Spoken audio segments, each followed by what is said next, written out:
Hi, this is Michael from The Intersection. Now, for each of our episodes, we'll be following up the first segment with an interview with an expert on the topic. Recently, we had the great pleasure to talk to the historian Deirdre O'Connell, author of the 2021 book Harlem Nights, The Secret History of Australia's Jazz Age. I cannot recommend this book highly enough. It goes deeper into the topic of the Sonny Clay tour than just about anyone has ever done. I first heard about this tour when I read an article that Deirdre O'Connell had written called Contesting White Australia. I started our interview by asking how she had first come across the story. I had lived in the UK for 15 years, and at that point, my interest in African American history began. I was working for the Jimi Hendrix estate, and so I was kind of thrown into this world of documenting African American lives. So when I came back to Australia, I started to think, well, what's the African American story in Australia? And I went to the State Library and I pulled out a few books and found out the Georgia minstrels coming in the 1880s. And then I came across this picture taken by Sam Hood, which shows the Sonny Clay's Coloured Idea arriving at Circular Quay in January 1928. And it was such an amazing shot of, these modern people in those dropped waist dresses and Mary Jane shoes and very fine suits, very sharp suits. And so that I started to think, well, who are these guys? And as I explored further, I realized that some information had been done on them. There'd been some kind of superficial level inquiry about the band's deportation. And that inquiry was based on newspaper coverage, never really challenging that the newspaper coverage may have been skewed, that this tabloid coverage may have been part of, a larger project. So then, with the resources of digital archives available, I was able to uncover documents in the Commonwealth Investigation Branch. And I started to see very quickly, within maybe on the day of their arrival, certainly within a week, there was a surveillance operation underway, and that this band, unlike other African-American bands who had toured to Australia, was seen as a threat to national security, seen as undermining the White Australia policy. So that's where it began. You can already imagine the type of questions like, why band and why not another band? Yeah. Well, you've written the book Harlem Nights, The Secret History of Australia's Jazz Age. Where did the title Harlem Nights come from? Well, a Harlem Night in the 1920s, it was like a commodity or a marketing word. So in California, for instance, which is, miles away from Harlem in New York, Sonny Clay used to play at it was ostensibly a white venue called the Plantation Club, and it was known as a Harlem Night. So that meant that black entertainers were there bringing their modern culture to white audiences. And so it was bringing these Harlem Nights to Australia, this new modern novelty. That's how the promoters saw it. And of course, one thing I found really interesting was that the Sonny Clay band in the USA at that time were playing during the Prohibition era. So Tijuana, for instance, became a hotspot, I guess, to get over the border and to be able to have a drink while you're watching the band. That was fascinating. Yeah, definitely. So yes, you get the kind of convergence of a few very interesting moments in the 1920s. You do get the prohibition, the ban of alcohol, where somebody could be criminalized for having a glass of beer. And that kind of dovetails with this other trend known as the Negro Vogue. It was this term that Langston Hughes, the poet, used to describe this white fascination in Black culture, or what they thought to be Black culture, because it was kind of bound up in this primitivist ideas like African Americans can be so free and we're so repressed, all that type of And then it also coincides with the Harlem Renaissance, also known as the Negro Renaissance, where African Americans within their segregated worlds are reasserting their cultural worth, rejecting former modes of representation which may denigrate them. And so all those things kind of come together in Sonny Clay. He's shaped by all these forces. Well, you really write in depth about the political conspiracy that was underway in Australia to derail the 1928 tour. And in fact, even before the ship had docked in Sydney, Sonny Clay himself had been warned whilst on board that trouble was afoot. Can you tell us what happened there? Okay, so in the wider context, so what we're talking about is he's warned because Sonny Clay is seen as posing a threat to white Australia. So I'll kind of backtrack on that. So the white Australia policy is introduced with Federation in 1901, and basically the founders of the Federation are kind of putting their eggs in this kind of white supremacy basket that, will have this white nation and a white Anglo-Saxon culture because that is supreme and that will flourish and that is superior to all other cultures.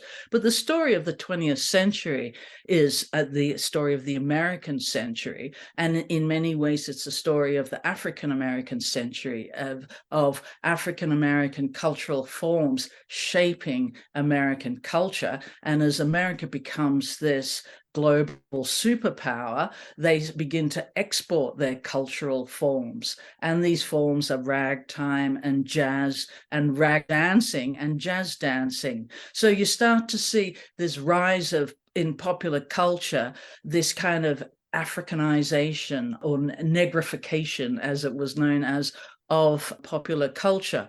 So you get the public in white Australia, young people and dance promoters, they want to bring this over to Australia. This is the latest thing in the United States. But the gatekeepers of white Australia see a threat to their bigger national plan.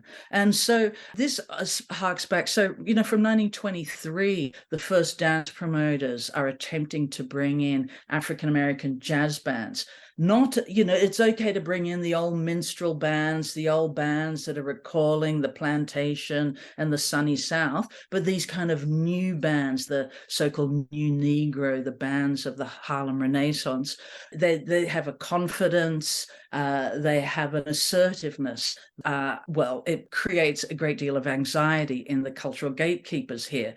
So in 1923, several promoters attempt to bring some African-American bands and dancers into Australia. They're blocked. Two dance promoters, one in Sydney, one in Melbourne, attempt to bring in an African-American act, a group of musicians and dancers. And the immigration minister, the Minister of Home and Territories, blocks them and kind of puts a veto on any visas being issued. And at the same time, the Musicians Union of Australia pass a membership rule which excludes all, and I quote, coloured musicians from membership.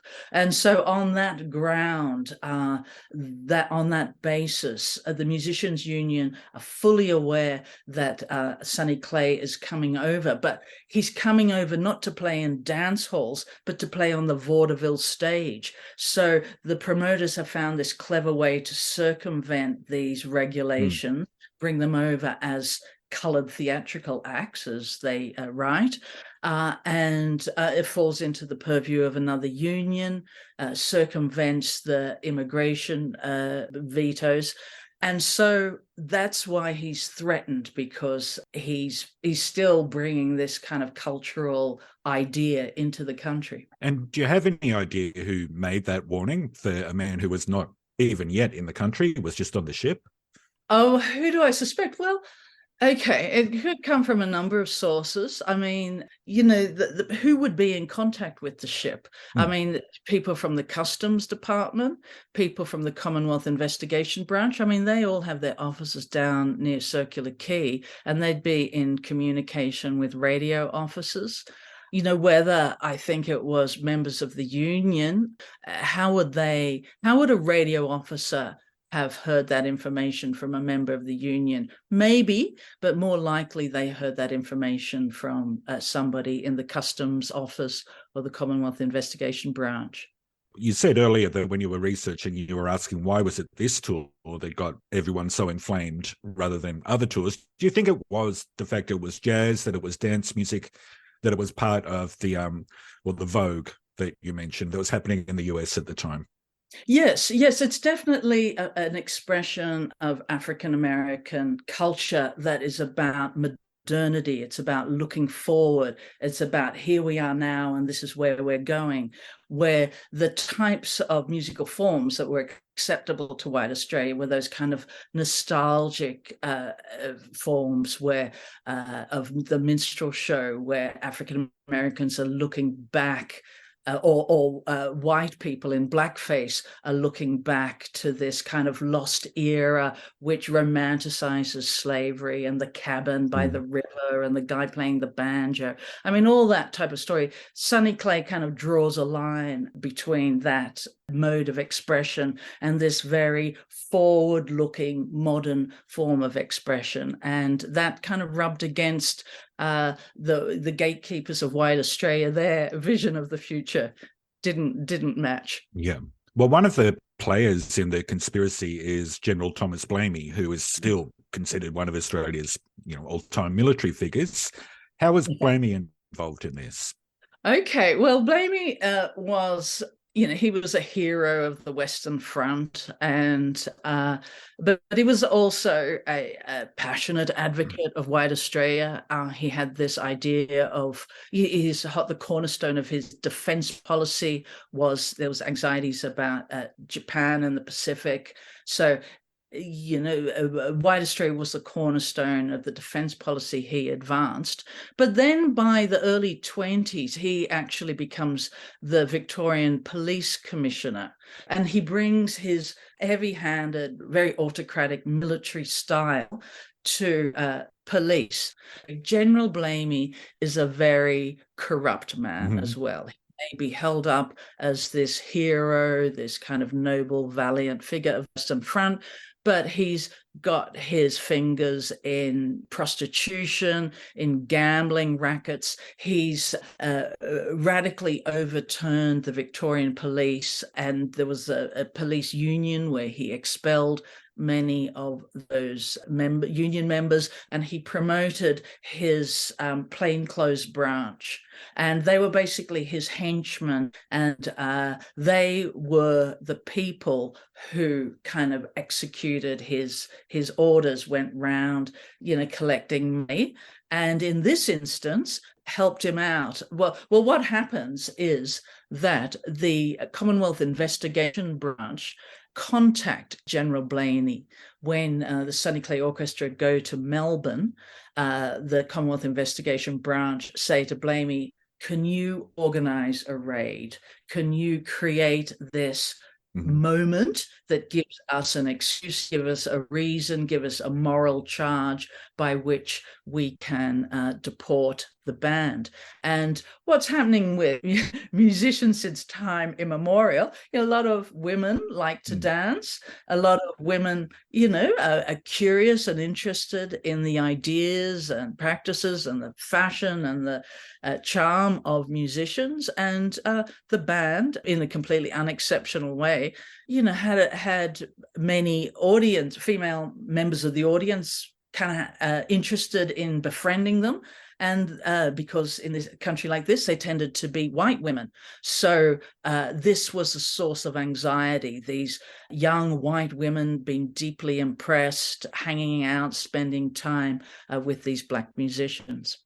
You wrote some really powerful scenes about a white male mob presence, firstly in Melbourne when the women who were arrested in the raid had their day in court, and then later in Sydney when the Sonny Clay Band came back to Central Station. Who do you think, or who do you suspect, was behind mobilising these men? Okay, so in Australia, and it's not unique to Australia, after World War I, there's a lot of disaffected returned soldiers. And it's a moment where democracy is in crisis. You start to see the rise of fascism. Well, the word is coined in 1919 with Mussolini. And so that becomes quite a force in the 1920s.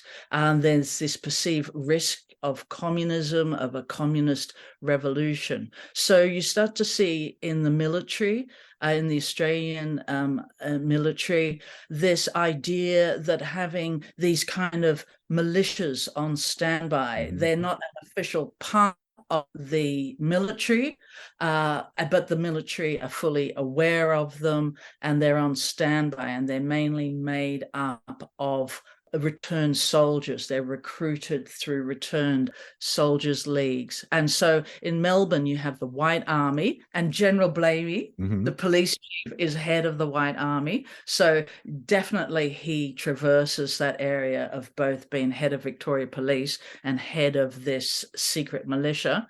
And in Sydney, you have Charles Rosenthal. He's often called Kangaroo under the D.H. Lawrence novel. And he's got his kind of wingman is a guy called Jack Scott.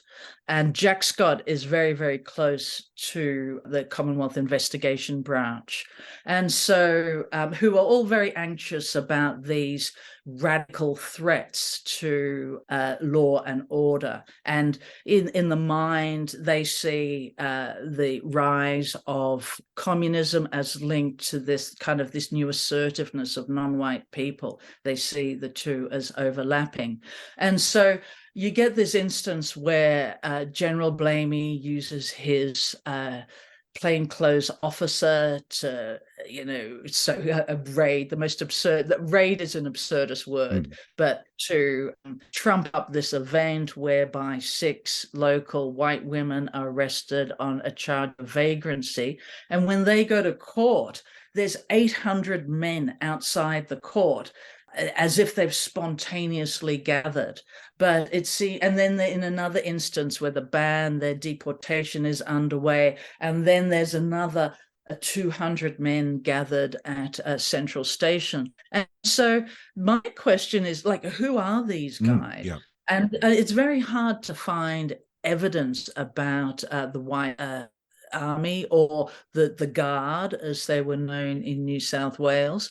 But there's a lot of circumstantial evidence and links, network links, to point to the fact that they're mobilizing these groups to show the band.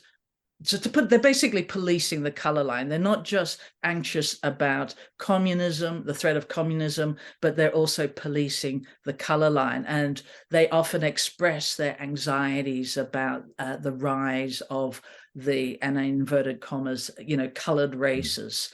And so that is tied in with the defense of white Australia, policing the colour line. Like probably a lot of people, I was only really aware of the New Guard due to the opening of the Sydney Harbour Bridge and the guy on the horseback cutting the ribbon before Premier Lane could get to it. But it obviously was a much bigger organisation, I'm now seeing. Oh, yes. Well, the New Guard suggests that there was an old guard. And so Eric Campbell was the head of the New Guard, and he was a former member of the Old Guard, and he was a very close ally of Jack Scott, who I just mentioned. And then he broke with them and formed the New Guard. And they were a little bit more maverick, a little bit more radical. They didn't quite get the stamp of approval that the Old Guard had. On a slightly more upbeat note, you mentioned an interesting character called Gain Dexter. Can you tell us a bit about him? Oh, yeah, Gain Dexter. He is a agent provocateur. He likes to stir things up. And he is the editor of a magazine called Everyone's Magazine. It's a weekly magazine. It's almost like a trade magazine devoted to the film industry. So there's articles about film exhibitors and a lot of statistics and a lot of.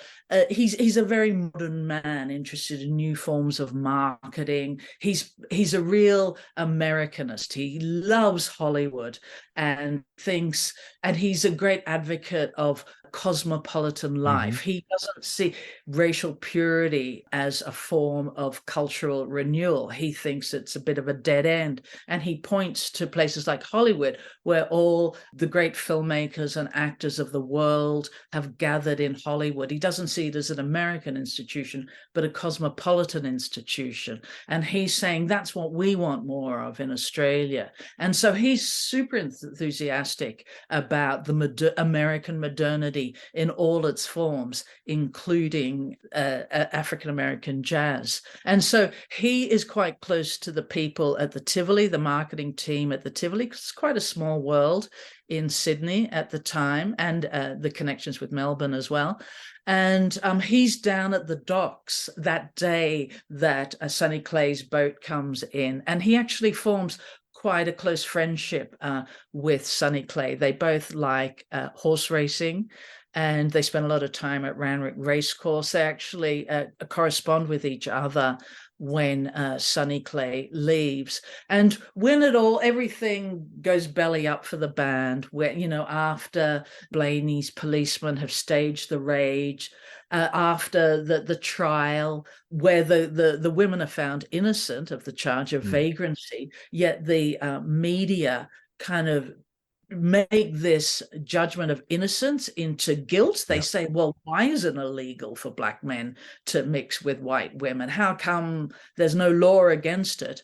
And Sonny Clay is under a lot of pressure. And Gain Dexter is one of the few people who stands by him and gives him a platform to present his point of view, to say, this is a frame-up. There's something really dodgy going on here. Which was really interesting and great to read, that actually someone was out there with a bit of a profile, because obviously he published a magazine, he had a profile, and who was not, frankly, in the whole milieu of white Australia. So it's really interesting. Yeah.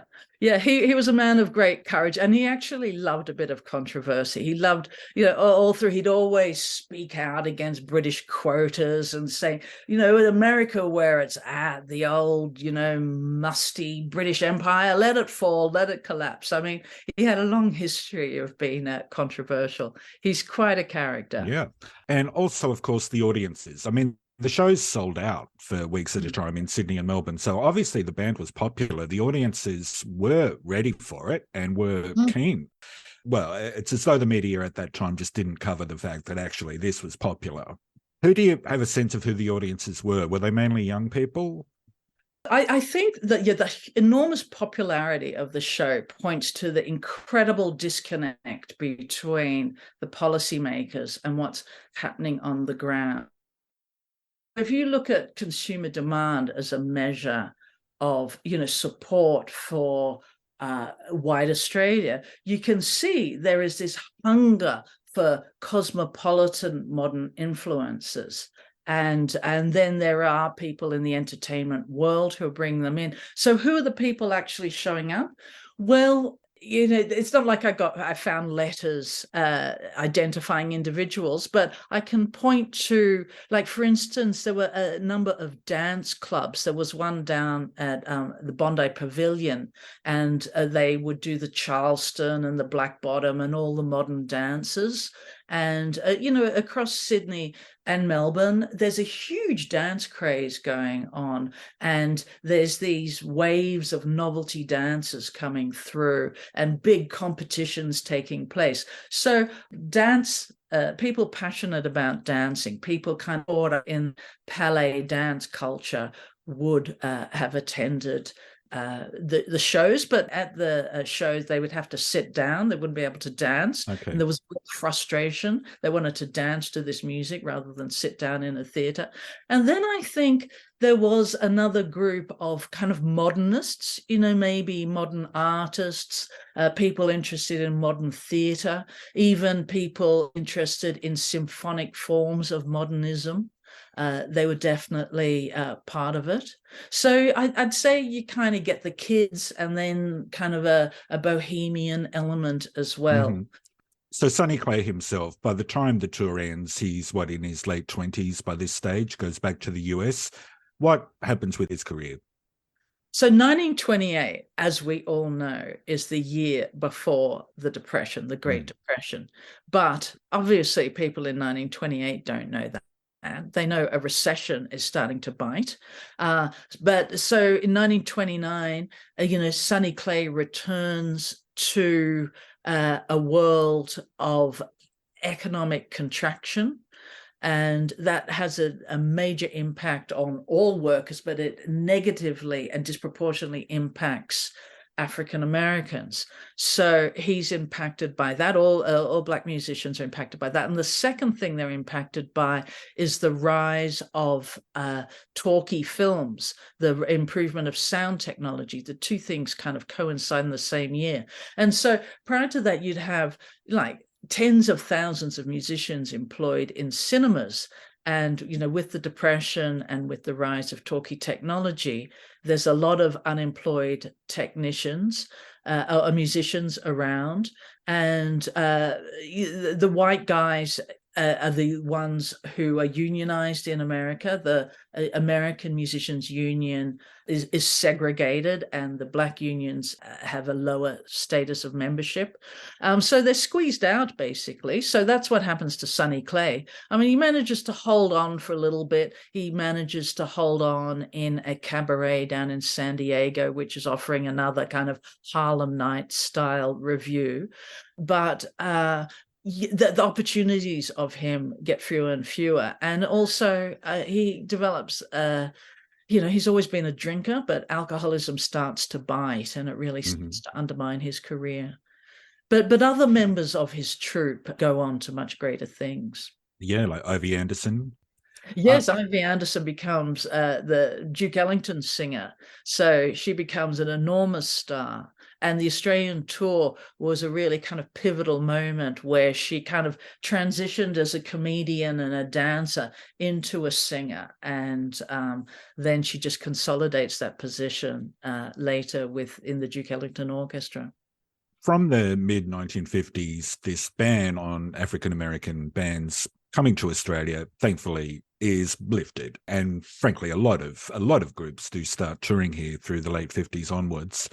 But anecdotally, I mean, we've heard stories that even in the 70s, there were still African-American musicians who were wary, at least, of coming to Australia because of its racial history. Do you think that there were still vestiges of the White Australia policy which just kept on lingering on a cultural level? I think they're still lingering on a cultural level. Oh yeah, I think there's this white supremacist impulses. It's an enduring thread in Australia's cultural tapestry. It's not the only thread. Australia's cultural tapestry is much richer these days, but it's there, and you can see it in the no referendum campaign. There's that kind of dog whistle subtext there. So yes, I mean, Australia's reputation amongst non-white people as a place of dubious racial politics, I don't think they've overcome that perception yet. No. Yep. Finally, Deirdre, if you don't mind me asking, what are you working on at the moment? Well, I'm actually doing some work with the Sydney Film Festival, actually interpreting their archive. It's their 70th year this year. So I'm going through their archive and putting together video flashbacks and doing oral history. So I'm really enjoying that. But in terms of a book, I've got another guy. He's also a musician, African-American musician, a trumpeter named Cricket Smith. And he's born in Kansas in 1881. And over the course of his life, he dies in 1944. He basically circumnavigates the world. He spends the 1910s in New York, the 1920s in Paris, the 1930s in India. So he has a remarkable story, and remarkably, it hasn't been told. So I'm working on that.